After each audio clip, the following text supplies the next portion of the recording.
Ocarina of Time was a huge game for its time. It came out before the internet was really widely adopted, and that led to a lot of schoolyard rumors and myths about things that could happen in the game.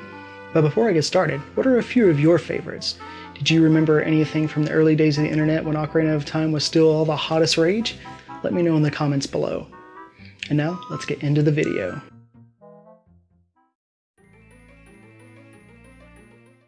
We'll start with a classic. The Triforce is obtainable in Ocarina of Time.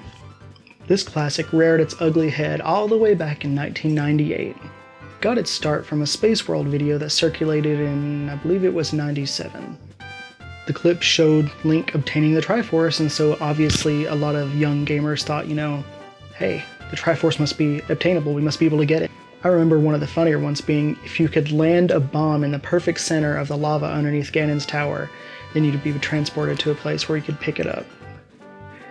Then along came Ariana Almondos, who had a very elaborate method to obtain the Triforce. This is probably one of Ocarina of Time's greatest myths. It was one of the biggest rumors ever for the game. It had a lot of really convincing screenshots until you looked a little bit closer. After digging through the game's source code, it's since been discovered that, of course, we can't obtain the Triforce on Ocarina of Time. However, a dedicated team of modders have since made it possible via arbitrary code execution. Basically, by inputting a bunch of commands rapidly, the game's input buffers get overflowed. This has been termed the Triforce % speedrun. It was ran in Summer Games Done Quick 2022. I'll have a link in the description. Next up, we've got the tree in Lake Hylia. In Lake Hylia, as Adult Link, in the far corner of the lake, there is a tree with a bunch of claw marks on it. A popular theory is that it's a marker to tell players that a gold Skulltula appears there at night. Some people say Morpha could be connected, but Morpha doesn't have really any way to make the claw marks. Morpha has no claws or talons, teeth. It's an amoeba. What's it gonna do? Another popular theory is that it could be Wolfos. Again, there's none in the area, so I'm not sure where this theory came from. I guess it's just because they have claws. Other people say it could be a person. It could be the fisherman, leaving marks as sometimes people do when they go into the woods. It could be the lake scientist taking samples for the studies they perform. Some people think Shadow Link could have done it, maybe as a warning to try to ward off Link. An important note is that it was removed in the 3D port to the 3DS, so I guess it wasn't very important to the story. Next up, we've got the infamous hole in Zora's domain. This has been another very big point of contention among fans. It looks like there was something that was supposed to have been there originally, but apparently was taken out and now it's just an empty void.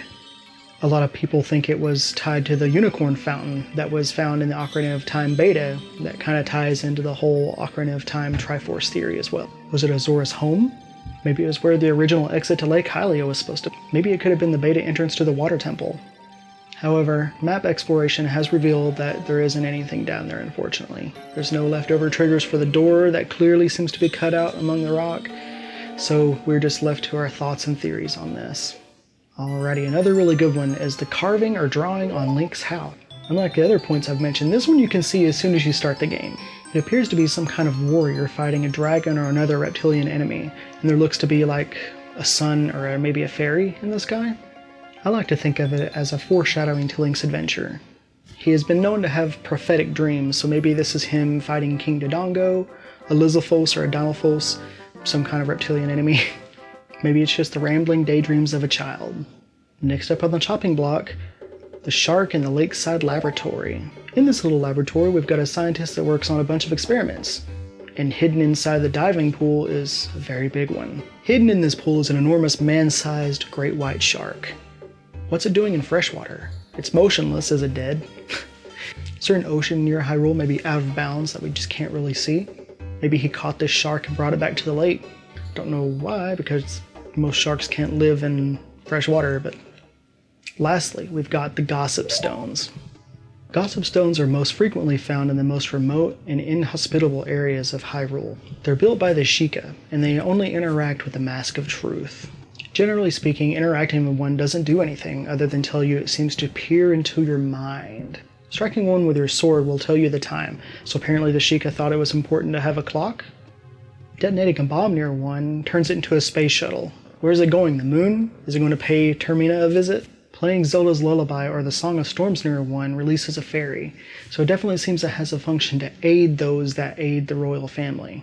The most important function, however, is its namesake. It tells gossip from around Hyrule. They seem to be strategically placed by the Sheikah. Maybe they're a sort of recon? Maybe it's a connection to their former role of gathering intel for Hyrule's royal family during the many wars in the background. However, they'll only supply you with information if you're wearing the Mask of Truth. Seems like some kind of security mechanism, maybe. Thank you guys so much for watching. These were just a few of my favorite myths and mysteries from Ocarina of Time in no particular order. I just wanted to talk about some things that I thought were very interesting from the game. Was there anything I didn't cover that you liked? Be sure to let me know in the comments below. If you haven't, give the video a like if you liked it, dislike it if you didn't. Consider subscribing, it really helps me out and I'd like to grow some more. Thank you so much for your time, everybody, and have a great one.